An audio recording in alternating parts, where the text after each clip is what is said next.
say as a logical person like yourself, you say logical a being that is all powerful doesn't need to be reminded by a rainbow. Guess what belief is this? What book do you think this is? Sorry? You asking for the book? Yeah, what book? Certainly not the Quran. I'm not sure, so I don't want. This is the Bible or the Old Testament. Yeah? So a lot of the beliefs out there, yes, I agree with you. As you said beginning of our conversation, they cannot reconcile. If one is true, the other one is by default false. But there has to be absolutely the ultimate truth. And that's Islam. Yeah? And the proof is the Quran and the teaching of Prophet Muhammad.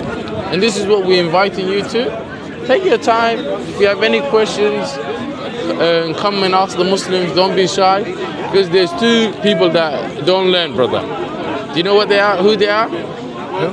There's two type of people that don't learn anything or don't gain information fully. We don't ask questions, I guess. Yeah, so the shy person who doesn't ask questions, and who else? That's one. People think they know everything. Yeah, arrogant. Those who think, yeah. Perfectly. This is the Islamic teachings, and shyness is good, and shyness is a great quality that men and women in the West have lost, in the European or across the world in many countries have lost. But over shyness is sometimes can be negative. Certainly don't be shy to gain knowledge, particularly beneficial knowledge. What we're calling you is a beneficial knowledge. Get to know Islam. What is the Islamic belief? Am I convinced with it? This is what you should ask yourself. And then slowly, if it makes sense to you, accept it. You see? I'll look into it. Is there any questions you have? My brother here will explain to you a lot more better. Shamsi? Yeah? No, actually, What was your background? Shamsi, akhi, come in. Hi, salam, akhi. How are you? Assalamu alaikum. How are you doing, man? Hi, you alright? Yeah. What was your background? So you okay? How are you? What was your background? Like regarding the religion? Yeah. I mean, I have studied in religious high school. So I know thing or two, I would say. Like, so that's like I was just not too into it, so I was never too into it. You were never too. He believed in God, I think. Were you Christian? Just explaining to him a bit more. I'm not religious. He doesn't believe in any other religion, but he believes in God. Do you think that Creator would have sent guidance to man on how to know God and how to understand? Yeah, logically there should be. Logically. Yeah, that's rational way. That's why when you look at the prophets and the messengers, that when they came to the people to call people to worship God, they came with something that differentiates them from the rest of the people. In order for you and I and everyone to recognize true messenger of God and the false one. Like the brother mentioned, he mentioned good points. Would you think the Creator will send guidance to guide us? Without any doubt. It's a logical, rational way. Like, if you have children, imagine you see someone having children and he does not take care of them, he does not teach them, he does not guide them, none of that. Would you praise that person? Would you praise him? No. Probably not. It's not probably. It is not, because why? A person that does not, especially if he has the ability. If a person doesn't have the ability, maybe the person is insane or other factors. But I'm saying if the person is a normal person, he has no other prevention to prevent him from teaching his children. He has children, he does not guide them, does not teach them, he's careless about them. Without any doubt, any human being with a sound reasoning would think this person is not normal. And this is just normal human beings. And of course, we're not more wiser and more knowledgeable and more just than the Creator of the heavens and the earth and that which is between them. So without any doubt, we can see the manifestation of God's wisdom within His creation. You can see that the effect of that. Everything is connected. Even our own creation. So there is no doubt that every part of your body has a purpose. What about us as a whole? Without any doubt, we have to have a purpose. And logically speaking, the one that should know about our purpose is the one that created us. That's why he sent the prophets and the messengers to teach us about our purpose. Does that make sense so far? Okay. We have something called Arabic called al-fitra. Al-fitra, which means natural inclination. Like naturally, I know. Discuss this. You know this one, yeah? Yeah, the fitra, yeah? So when it comes to natural inclination, we have a revelation from God. So you have something within you, you create with it. Then you have a revelation is coming to you. You have Christianity, Judaism, Hinduism, Buddhism, Sikhism, Islam. So if one of them goes in line perfectly with your natural inclination, there's not any doubt that one must be the one from the one who gave you that natural inclination. Like naturally you know that we should worship one God alone. Yes, naturally, that's Islamic teaching. There is only one God. He's a perfect God. He has no beginning, no end. He's the creator of everything. And when you look to Judaism, God became tired. You know, God regrets. God was worried because people spoke one language. You come to Christianity, God became a baby. Then a baby is not God, but God is a baby. So you can see clearly that doesn't go in line with our sound reason natural inclination. When you come to Islam, Allah described himself, قُلْ هُوَ اللَّهُ أَحَدٌ. Say Allah is one and unique. Allahu Samad, master, self-sufficient, is not in need of anyone, and everyone's in need of him. لَمْ يَلِدْ وَلَمْ يُولَدْ. He begat not, neither was he begotten. وَلَمْ يَكُنْ لَهُ كُفُوًا أَحَدٌ. And there is nothing like unto him. There is nothing similar to him. That is the description of the Most High in the revealed book which is called Quran, Islamic book, yeah? And now when you look to the Prophet Muhammad, how we know he's a true prophet? Through prophecies. You know, I'll give you one prophecy that Prophet Muhammad prophesied about. He said, alayhi he said, it's going to come a time when you know interest, yeah. Interest will become widespread, even if you are not directly involved in it, will affect you. What we have to remember, Prophet Muhammad alayhi existed 1,400 years ago.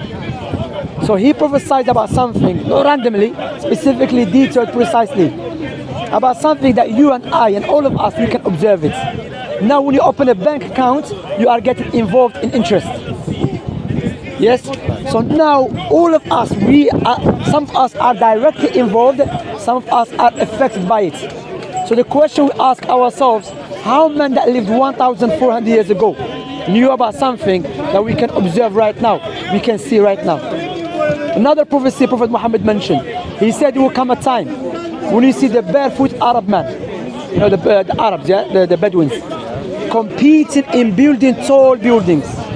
Even the word Prophet Muhammad said, competing in building tall buildings. When the Prophet Muhammad mentioned that, at that time, the Arabs were not known to build tall buildings. I mean, Dubai 50 years ago was a pure desert, let alone 1,400 years ago. Let me ask you this question. Where is the tallest building in the world? Burj Khalifa, which is in Dubai. Okay. Now who's competing? Brother, you're in front of the camera. Assalamu alaikum. كيفك؟ بخير؟ طيب. بارك الله فيك. Who's competing with them? Saudi. They are competing with each other, you know? And what Prophet Muhammad said, they will start competing with one another. And a person might say the reason they're doing it because their Prophet said it. No. Prophet Muhammad, when he mentioned that, it's not as a praise, as a recommendation that you should be doing it. Rather, some scholars said no, it is condemning it. Because what is the point to building tall buildings when the people are dying out of hunger? You know? So the point here is, there's many prophecies that we see Prophet Muhammad mention, and we can see it right now in front of our eyes. And likewise, one of the proofs that Prophet Muhammad is a true messenger of Allah, his legislation. His what? Legislation. Okay? The question that I ask people, we have now in the governments, around the world, in the governments, in Britain, America, France, Algeria, around the world, they have studied in the best universities in the world. Oxford University, Harvard University, North Carolina University, you name it. However, they cannot resolve the problems that we are suffering with now. One of the problems that we are suffering with which we call it the 5 destroyers of societies. The 5 destroyers of societies: alcohol, gambling, interest, prostitution, and what do you call it? Drugs. They cannot resolve the problem. So we have a man that exists 1,400 years ago. 400 years ago, who couldn't read and write. He came with the legislation. He came to Islamic teaching came to preserve 5 things. Yeah, follow me up. Yeah, he came to preserve 5 things. He came to preserve religion. What does it mean? Anything that in Islam, paganism, polytheism, obeying or following legislation other than God's legislation is forbidden. Secondly, Islam came to preserve people's souls, life. That's why murder is forbidden. Islam came to preserve people's intellect. That's why alcohol and drugs is forbidden. Islam came to preserve people's wealth of the people. Yeah, that's why gambling and interest is forbidden. Islam came to preserve people's lineage. That's why fornication, adultery is forbidden. So this I have mentioned, which Islam is against, is destroying societies. Let us see.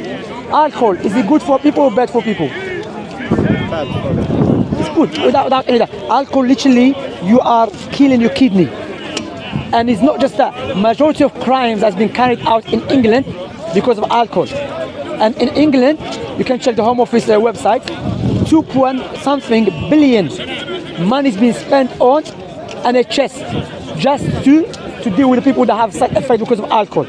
So Islam rather helps NHS. It helps to protect your money. Gambling, is it good or bad for people? Probably bad for some, I guess. Bad Yes. for most. Bad for most and good for who? For those who are making money from it. Yes. That's why interest as well. Interest is good for some, but it's bad for most of the people. Why? Interest making the rich richer, poor poorer. Okay? Likewise, the lack of religion. When you don't have a religion and we don't have the true religion, you start following your desires. Today, it's okay to sleep, you're not allowed to sleep with your mother. Tomorrow, we can change our mind. You say you're allowed to sleep with your mother. The next day, because why? You don't have a guideline. You are living based upon subjectivity. So when you look at Islam, Islam wants good for mankind. So why some people hate Islam? I'll tell you why. There's 2 types of people hate Islam. Either they are ignorant about Islam, or those who are in power. Those who are making money from the suffering of the people. To make it that clear to you, imagine I'm from London, and I have banks, interest. I have companies of gambling, alcohol, and so on. Then you come and you start teaching people about Islam. How I'm going to look at you? I'm going to look at you as my enemy. Because why? I'm making money from that. And you come in to teach them, stay away from that. So what I'm going to do, I'm going to utilize my money to make you look bad, even though you're a good person. Okay, and that's what's happening now. They are utilizing their money through the media to make us look bad. What do you think what I said so far? Does it make sense? Yeah, sure. It's clear? Yeah. So let me tell you something, yeah? Imagine in a house, okay? You are in a house, and there's a fire. You're about to die. Pay attention, yeah? You're about to die. You try your best to save yourself. And I came and I saved your life. What would you say to me? Would you not remember me all the time? It's a cushion moment, yeah, probably. Huh? If it was a cushion moment for like a life-saving moment, sure. If I saved your life, you're about to die, Yeah. and you gave up. You just waited for the death to come, not fire to come and burn you, and I saved your life. Without any doubt, you're gonna remember me, Sure. and you're gonna be grateful to me. So why we are not grateful and remember the one that gave us life for free? You see, that's why Islam is based upon appreciation and worshiping God. Now, if you wanna buy a gift for your mother, would you buy a gift that you love or your mother love? She loves. Likewise, if you want to worship God, we should worship Him the way He loves, not the way we love. Because the way He loves is objective, and the way we love is subjective. That's why He sent the prophets and the messengers, Jesus, Moses, Abraham. The last of them is the Prophet Muhammad, and that is what is Islam. Islam that submits to God according to His teaching, and to live a life according to the teaching of the Most High, because He knows about His creation better than anyone else. That's why we're here. Invite you to become a Muslim if it makes sense to you, clear to you. I will talk with him too, so I would check it out. You wanna? I already have it anyway. So. We have YouTube channel. I can give you the name of our YouTube channel. We have nice content you can read on it, watch videos. Yeah, I'll tell you the YouTube channel. It's round the corner. Just here. You can't talk. Yeah, I can tell. Has started. Give you The a- moon has been No, split thank you. I'm asunder. not trying to take anything. Thank you. give you a da'wah. Okay, subscribe. Okay. All right, that's our channel. Sure. Look, we have many videos. Okay. It was nice talking to you. You have any question? You have any question? Right now, no. Okay. Where are you from, by the way? Azerbaijan. Azerbaijan? Yeah. Ah. Azerbaijan Muslims before. Majority. Majority, yeah, Azerbaijan. That's when the Hudayfa, when he was in Azerbaijan and the people started differentiating the Quran. Yeah, nice to meet you, brother, man.